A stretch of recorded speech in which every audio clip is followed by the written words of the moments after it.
Welcome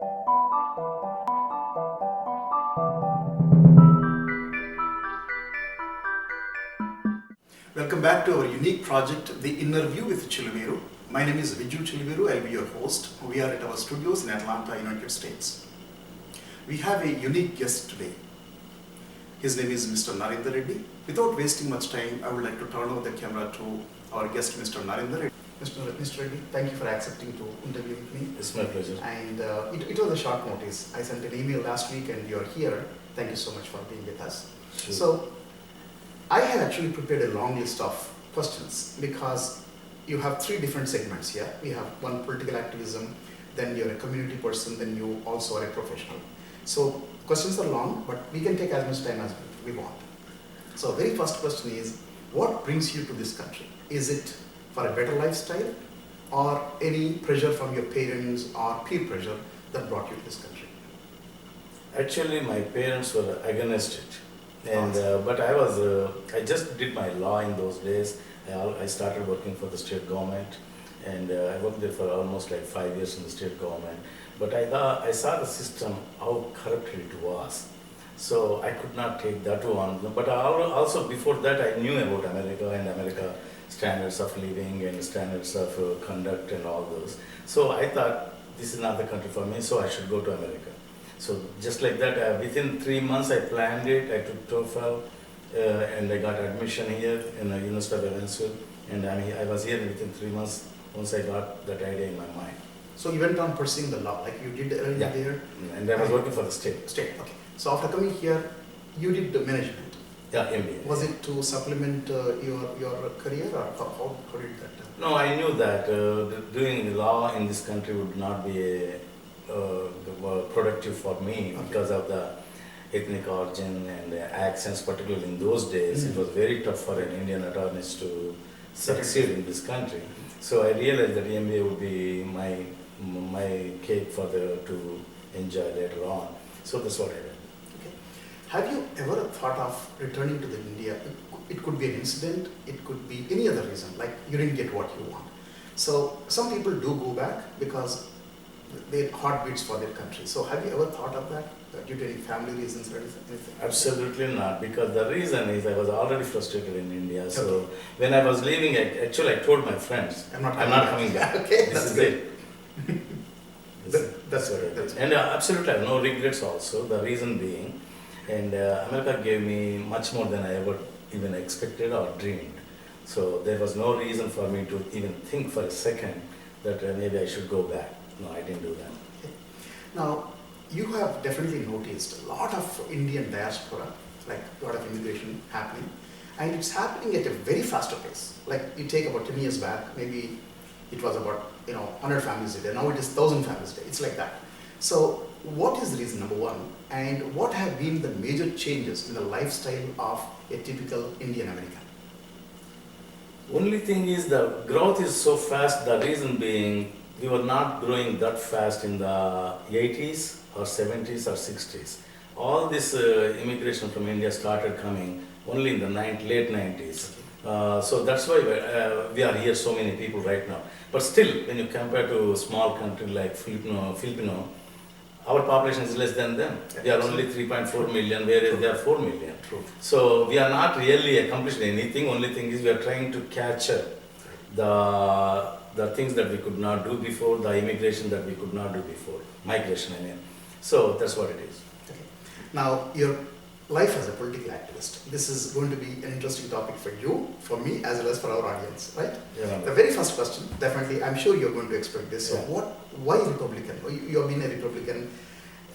It's in your blood. I've seen that. Every time you talk about it, and when somebody talks about Democrat, you just get jittery. Okay, so why Democrat? What exactly makes you think that you should be Republican and the party is much better than Democrats?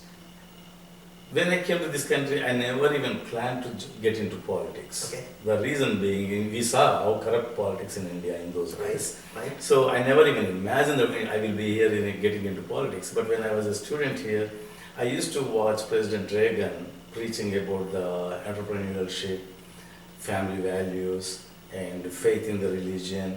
These are the things he used to practice, preach in the. I used to listen to his speeches all the time because it was in first term when I landed in this country as a president of the country. That is the time I thought, when I'm financially stable, I will get into politics, try to motivate more Indian Americans to get into politics, because that is another powerful thing in this country our community could not accomplish. So once I decided on that one, Democratic Party was never a choice for me because their values are totally different compared to Republicans. Because Republicans believe in education, entrepreneurship, and family values and faith. And Indians all believe in these things. Actually, when people ask me that they are surprised that I am a Republican, actually I am surprised they are Democrats. Yeah, so when you talked about Reagan, this is a comment, this is not a question. I think Ronald Reagan has turned around the entire political situation in this country and reaffirmed, I think the American belief or American dream. I see so many people adoring him even today. It's 35 years back, he was the president, and even today people talk about him in the radio talk shows or TVs. And recently again, I think when his wife was dead, Nancy Reagan passed away, I think, people remembered him a lot. Yeah. So that's actually nice of you to recollect him. So there is so much difference between Indian politics, especially when you elect the Prime Minister of the country and here the President of the country. Why is this? I say both are complicated actually. India sometimes, you find it slightly easier, but here it is so complicated. So can you just comment on which is easier? And I just want your comments. I always thought that Indian democracy is a chaotic democracy. Okay. Because people elect every 5 years, but once they get elected, the people lose their control on the candidate, no matter which position he got elected. Okay. Here, it is not like that. When you elect a congressman, you have the right to ask him, right to question him. That's why congressmen and senators and governors, they're always into the people. They come and they talk to you before even the next term comes to elections. Whereas in India, it is different. Once they get elected, you don't see them for the next 5 years. And also here, for the party, the candidate that they're selecting, it is the people who are selecting the candidate in the primaries. Right. So they have a direct involvement of the person whom they are going to elect as a congressman, senator, or governor. So that is a quite different way of dealing with. So I think the democracy in America is the real democracy. Okay. So common man here in the US has got direct contact, a direct approach, and he has got 100% freedom to elect whoever he wants. Yeah. Because of these primaries and your debates and stuff like that. Exactly. I feel the same way. Actually, Exactly. in India, you're influenced by somebody to vote for the candidate. So I understand, definitely. Okay. Not only that, in India, the party bosses give the ticket to somebody, and people have no choice. No, absolutely. If you belong to a party, that you have to elect that person only. There is no other choice. So that is a very tragic situation in Indian democracy. And also here, party bosses cannot control the senators and congressmen. For example, they will vote based on what their constituents want in a particular issue. True. But nobody dictates to the congressmen and senators. Right. Now, recently, even American politics has started deteriorating, especially during this election. We are now in 2016, and you have elections around the corner. So, what's your comment on that? Just a brief comment. I mean, we don't need to get elaborately into that because we are on a public video. Yeah. No, even I am disappointed that it didn't start this year, but it started about 10 years ago. Okay. The values of the political system are going down. Even the campaign is not the same way that I used to do this before. One thing is we can blame the media also, because media goes into their histories 30, 40 years before they got into politics. Mm-hmm. There is no reason to do that. That's why the best suitable candidates are scared of coming into politics now, because they don't know which media is going to come up with a magnifying glass looking into their lives and lifestyles about 30, 40 years ago.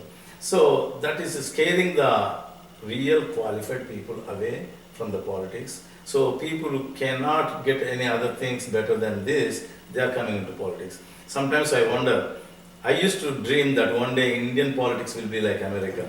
But I think it looks like it is going the other way around slowly. That is a huge disappointment for me. I hear the same thing. Like whenever we watch TV or on friends, they say, "What's happening? This is much worse than Indian politics." Okay, okay.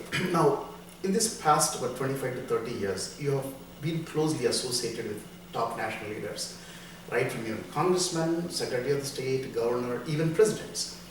Can you recollect at least one or two most, precious moments or that you cherish a lot? Like you meeting somebody and they saying something to you or you saying something to them. So I would like you to recollect those. My best moment I always remember is, even though I met the senior Bush and other leaders before, when I met George W. Bush as a president very first time, he came and he tapped on my shoulder and he called, "How are you doing, Narender?" That's very unusual for an American to pronounce my name so right. That's one thing. And remember. And remember, and to pronounce my name just like in India.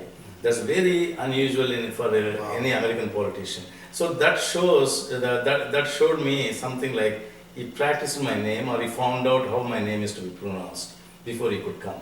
Second thing is tapping on my shoulder, acting like my neighbor. Very genuine. Yeah, very genuine. And after that I met him many times actually. But the first time was the real impact that I was impressed, because America is the president of America, the most powerful country in the world, and second thing is the most powerful leader in the world, coming and talking to me like a next door neighbor. No ego, nothing. No, You know. nothing. In India, to meet a prime minister or to president, you just have to Yeah. wait for months. Oh yeah. I remember, I think in the early 80s, I had to meet Mrs. Gandhi, Mrs. Indira Gandhi. Uh-huh. There was so much politics around that actually. You cannot meet, you have to wait 4 Yeah. days. Do you have an appointment?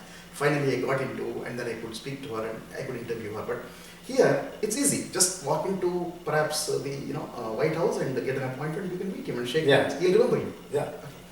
Now, this question may make you a little uncomfortable, right? I still want to ask you. I'm sure that's why you're a journalist. Okay, as an Indian American, Mhm. as an Indian American descent from India, have you ever felt unprivileged to become what you want as a politician? Did you ever feel that way? Yeah, but the reason being, when I started my political activity, mostly I used to go to the fundraisers, giving them money. Also, at the same time, I was raising money for the candidates of my choice. But it took me 5 to 6 years before I got the recognition, due recognition. If it was somebody in the mainstream American who did the same thing as I did for the party, I think I could have got my recognition within a year or so. But after 5 years, they started treating me, even the party bosses and all that, with the utmost respect. And with all the due respect they used to give me, unbelievable. So whatever they could not do in the first 5 years, that is compensated in the last 20 years. And today I have no complaints actually. I can reach politicians better than, I have the access, ready access to the politicians better than even mainstream Americans. That means here the politicians, they recognize your value, they recognize your service to the party and to their campaigns. So they never forget.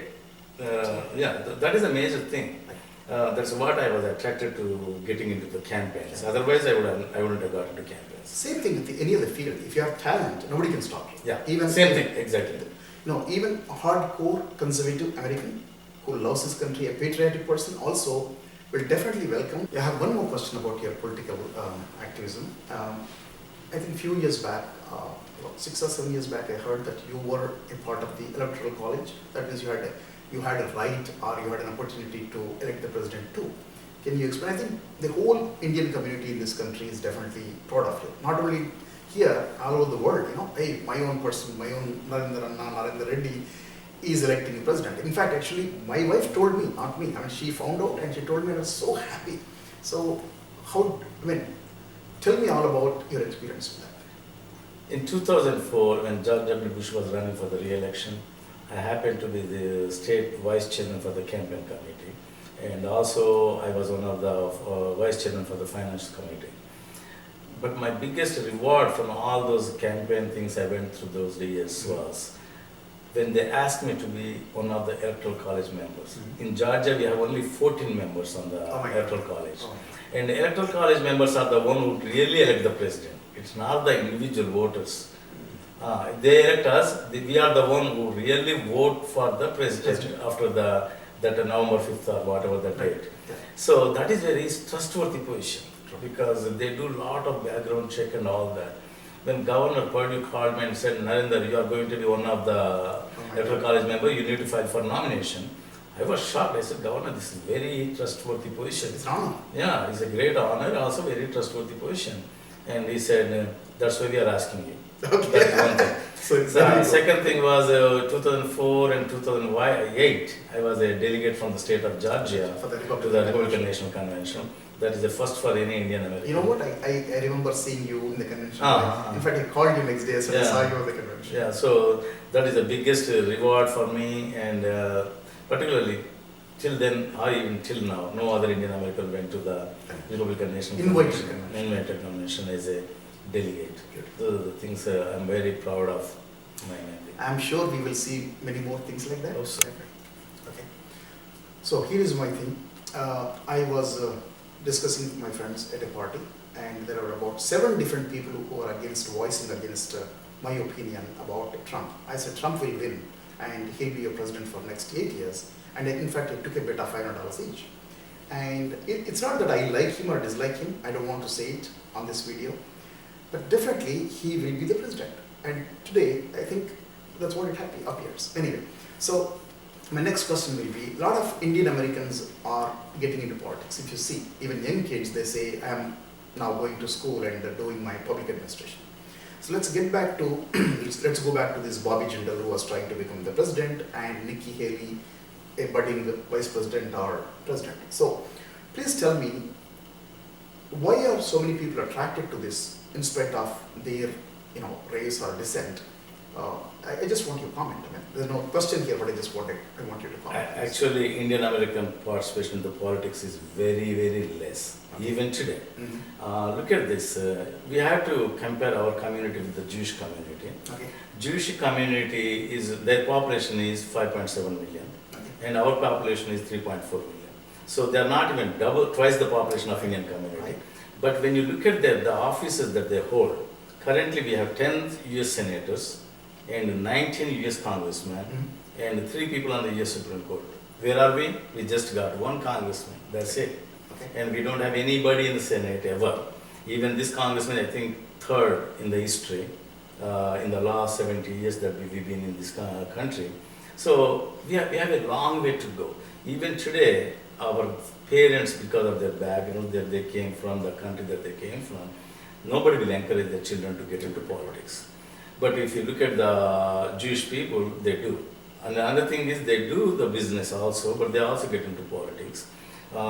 Because in this country, people who are already successful in businesses or careers, they are the one who are coming into politics. I'm sure, but we have a long way to go. Absolutely. Long way. For most Indian parents, it's medicine, law, now it is IT. They don't know any other profession. Because parents want the security for the children. And money, Yeah. both, absolutely. Yeah. Yeah. Financial security. Absolutely. That's what. So what will be the political future of this country in the next 1 decade or 8 years? How do you perceive, not only the political future, also economy and so many things, so many issues we hear about, right? Yeah.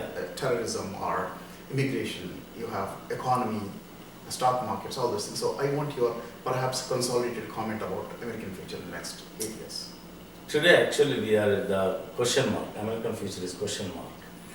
If we cannot correct ourselves in the next 5 years, economy-wise and immigrations-wise, and focusing on the innovation, this country is known for innovations, and we just put it behind now. No, we don't have any great products that we contributed to the world. Just organization. Yeah, just like the way automobile and computers.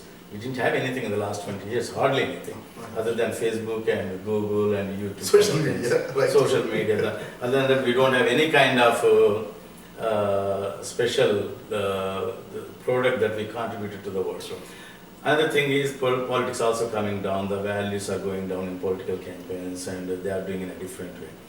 At the same time, in the world, America lost respect for the last 8-10 years. That's important, right? Even the world needs a leader. Right. There is nobody can be better leader than America, because America goes always to help people all around the world when they are in need. So America is the only country that is qualified to be the real leader. So if we don't act and we don't correct ourselves in the next 5 years, America can never get the status that we have. I think that is possible only if Trump can get elected. If Hillary gets elected, I think I can lose hope even today. One quick comment. One quick comment about what you just said. You said America goes to different parts of the world and intervenes when there's a conflict. Most people, like especially our Indians, what they say is, America should not do that. Why is it going? No. It's not the police of the world. Just keep quiet and be happy. No, I didn't say that we go into conflicts. I said whenever they need us, like natural calamities, Okay. earthquakes, True. things like Oh, that. you Whenever, meant that. all over the world, Okay. whether it's Pakistan, it is Turkey, or it is Russia. Rescue. Yeah, we go into rescue and our people go there and they sacrifice their lives in that thing. So that is how it is, America. Getting into conflicts really, we should be doing on only selective basis and not everywhere. And I don't think we should be policemen for the whole world. At the same time, we should be the leader of the world. That's what we need to do. Maybe you can perhaps give a direction to certain countries, but don't try to police or don't try to control them. Exactly. I think we agree upon that, both of us. Exactly. Okay, there are so many other questions I want to ask you, but this 20-25 minutes is not enough. We are planning to put a graphic. Now, I've got two more things about your political activism or your role in the state government. So you're being appointed by Governor Sonny Pordu as the commissioner for Greta, which is board member. board member. And the other one is ARC, Atlanta Regional Commission. So tell me, what are they doing? What kind of improvements and development they are doing as far as the transportation is concerned in Georgia? I see a lot of development going on. I see trams in downtown, and in the 400 corridor is being improved. There are a lot of different things are happening. So can you briefly tell our viewers? They'll be happy. This is something they want to know. See, the transportation department want to do a lot of things. Even governor wants to focus on the transportation because that is one of his priorities when he took over. But the problem is resources. We've planned for many roads and many bridges, but we don't have the money. State government doesn't have the money. So whenever particularly in America, somebody tells me that we don't have the money to build roads, it surprises me because we spend billions and billions of dollars around the world, even sometimes giving the billions to the people who doesn't even like us. So these kind of things bothers me. So the governor is doing very good so far because federal government also is cooperating with us. But at the same time, we need a mass transit in Atlanta. Because if you want to grow like a big city, cosmopolitan city, you have to have the mass transit. But in Atlanta, there's very limited whatever we have, that MATA and local county buses, but that's not the one. If you have a mass transit, then people can be moving from one place to other place very fast and they will be doing their jobs. But Atlanta, we have a problem with some county politics and also lack of resources. Yeah. I think most residents, they do not want mass transit is what I understand. Yeah. They don't want it. Okay. Now we are getting into the second segment of your profession. Why real estate? You're a real estate entrepreneur. So why did you pick this? What prompted you to do it? It was an accident actually. Oh, I just bought my first house at the time and I was transitioning into a new career. I was looking for a new career and suddenly I saw this real estate when I was buying the agreements and contracts. Then I realized that I can apply my law background if I get into this business. More than the money, that was the reason I got into real estate. Because I went to law school, but I was always feeling guilty. I'm not using my knowledge anywhere. So that's where I got in. And luckily for me, this was in 1990. So in Atlanta, I was the right place, right time. Atlanta just started growing. And it never stopped. But my biggest disappointment was about 6 years ago when the crash came, economic crash. 2008? Yeah, 2008. That crash. Other than that, I always had a very good time. So I really enjoyed my profession, and I was accomplishing I was getting so many awards in my company for the sales and other things. And also I got a lot of knowledge. So, one quick comment about the ownership of home ownership in this country. Has it grown substantially as you have seen in the past several decades?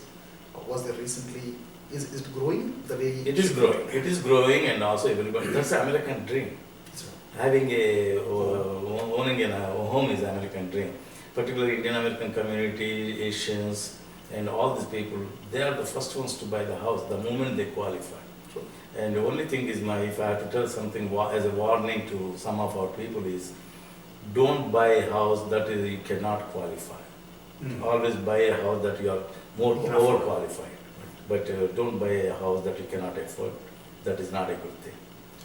Actually, we are getting into that segment now. I want you to give a lot of tips to our viewers when they buy the house for the first time or second time, doesn't matter. So what are the common mistakes you should not do? You can do it both ways. You can tell them what they should do or tell them what they should not do. Either way is fine for me. My only advice would be, even if you know something a lot about buying a house, or if you know a lot of your friends who bought a house, use a professional realtor no matter what. Okay. That is the best part, because you never know what else you could have got or what else problems you could avoid. So it is always better to have a professional realtor assisting you, irrespective of your knowledge. Just like the doctors, just because they know the surgery, they don't operate on themselves. They go to the other surgery. Same thing. So here in this case also, if you know so much about it, still, even if I buy, I'm buying it for myself, that's a different thing. But if I'm buying for my sister, my daughter is right now, she's buying a townhome in Chapel Hill, and I told her to go to the real estate agent. That's it. And about the mortgage, which is the best one? 30 years or 15 years? What do you think is? If you're planning to live there for a long time, take the 30 years. But if you're planning, because most of the people move within 5 to 10 years. Okay. If you are going to move within short distance, like 5 to 10 years, take 15 years. And sorry, it is the other way. This one should be taken out. If you are going to live there for a long time, take a 15-year loan. Oh, I see. That being, what happens is your loan is completely paid off in 15 years, and you are going to enjoy a loan-free home for whatever the rest of the time you are living there. So if you are going to stay only for 5 to 10 years, take a 30-year loan, because that way you are not going to lose much in the equity, you are not going to gain anyway. So that is the best part. Right. So my fundamental philosophy, to sum up, if you are going to live for a long time, take a 15-year loan. If you are going to live for a short term, take a 30-year. I see a lot of interest by our Indian American entrepreneurs, young entrepreneurs who are already in IT. They are sort of diversifying their profile or portfolio into real estate, especially commercial real estate. They are buying malls, strip malls, or office condos, and trying to let them out, lease them out. So do you think this is the right investment and a good future in that? In America, the wealth is built mostly through real estate. You look at it, in major rich people, most of rich people, they started in the real estate. You have Trump as an example. Of course, yes, Trump too. But what you can do is in the scenario you are talking about, invest in as a rental income properties first. Is the right question? Right. See, basically they are investing as a. No, I'm talking about commercial real estate. Oh. Yes. So as a investment property. As an investment property, all the people, they start with buying a couple of homes, 3 homes like that, and they're renting it. That's what they do. If some people don't want to get into that kind of mode, what they can do, they should go and collect a group of like-minded people. Right. Start with small investments. That way, your risk is diversified, and you don't have to worry about losing every penny that you save. So that once you do that transaction, once you make money out of it, then you can cut down into smaller groups. But I always advise, go with at least few partners. Okay. Don't take, even if it is very attractive, don't buy by yourself, because today's attractive investment could be a trash tomorrow. You never know. Let's move into the community service. This is segment 3 and the last one too. So you've been associated with in the Temple of Atlanta, IACA, which is Indian American Cultural Society, and a lot of other similar organizations have seen. Like now you're the chairman of Gates, Greater Atlanta Telugu Society. So what kind of soul satisfaction gives you, and how do you balance your time, for political activism, business, as well as this one, and family? There's so many things. So please explain to me your community service and love for the community. You're a community man. Like everywhere I go, you're there. Actually, I've not seen. There's no place I've not seen you. when you have passion, you will find time to do anything you want to do. And also I always believed in it that I have to make an impact on the community. The community, Indian American community or mainstream community, but mostly the our Indian American community. The reason being, God gave me some skills I think I have, so I will be able to talk to people and change their perspective about certain issues. Right. And kind of reforming kind of thing. I'm not saying that I'm a leader and all Right. that, Right. but at least I wanted to serve our community. Reiterate. Yeah. I want to serve our community so that they don't make any mistakes in their lives. So, or the way they conduct themselves in the society. Those are my main goals. So, Hindu Temple of Atlanta, that was a God-given chance to me to become president of the temple, because I always wanted to do so many things at the Hindu temple which I could not do in other positions like a vice president or secretary or just being a trustee. But when I became a president for 2 years, that gave me a lot of opportunity. First thing is I believed in that our priests are the window to the community, so I have to keep them happy. That's what I did. And second thing is I want to invest for the temple in the future, for the future. So I doubled the trust fund. When I took over in the 22 years of the Hindu temple history, we had only about 1.2 million. But when I left in 2 years later, mine was 2.6 million. So more than double. Yeah, I appreciate all your, whatever you have done for the Hindu Temple of Atlanta. I've seen in the 2 years there are so many changes, physical as well as even the discipline wise, and there are so many changes. I definitely appreciate. Now, thank you, Mr. Reddy. I think we are winding up the show. Thank you very much for accepting my invitation as well as your time for this show. Thanks, Viju. It's a pleasure to be here, and you are no less in serving our community either. What will be one question that you will ask if you are interviewing me? You always go into the areas where there is no spotlight, like Maitri. Thank you. People like some of the community leaders that we see today, they are more worried about spotlight than what they are doing. So that's what I think about you. Even this one, you are doing to put people in the limelight, but not yourself. The spotlight. No, the spotlight is on me as of now, right? So it's not on you. So that is what I wonder, because even Maitri, it is a non-glamorous thing, dealing with seniors, you be not even being a senior. So those are the things that I appreciate from you. I got it from my dad. Thank you, Mr. Reddy. Thank you so much. Thank you.